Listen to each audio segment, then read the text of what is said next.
اے میرے محبوب، میں نے آپ کو سرتاج رسول بنایا ہے، آپ اعلان کر دیجئے یہ میرا راستہ ہے، یہ میرا مشن ہے، یہ ہے میرا منہج اور منہاج کہ میں اللہ ذو جلال کی طرف لوگوں کو دعوت دیتا ہوں، اور عشوائی نہیں، بصیرت کے ساتھ۔ اور یہ صرف میرا مشن نہیں ہے، جو مجھ سے وفا کرنے والا ہے، جس کے دل میں میری محبت ہے اور وہ فرما برداری اور اطاعت کے اس پہلو کو پیش کرنا چاہتا ہے، یہ اس کا بھی مشن۔ بلکہ اللہ ذو جلال نے یہ جو آیت نازل کی ہے، وَمَنْ أَحْسَنُ قَوْلًا مِّمَّنْ دَعَا إِلَى اللَّهِ وَعَمِلَ صَالِحًا، دنیا میں بڑے قابل سے قابل لوگ موجود ہیں، وَفَوْقَ كُلِّ ذِي عِلْمٍ عَلِيمٍ، لیکن اگر کسی کی بات کا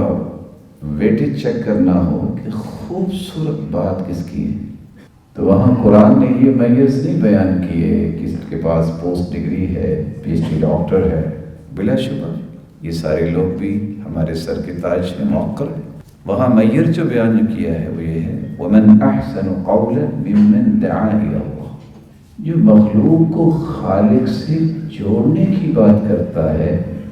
اس سے بڑھ کر دنیا میں کسی کی بات خوبصورت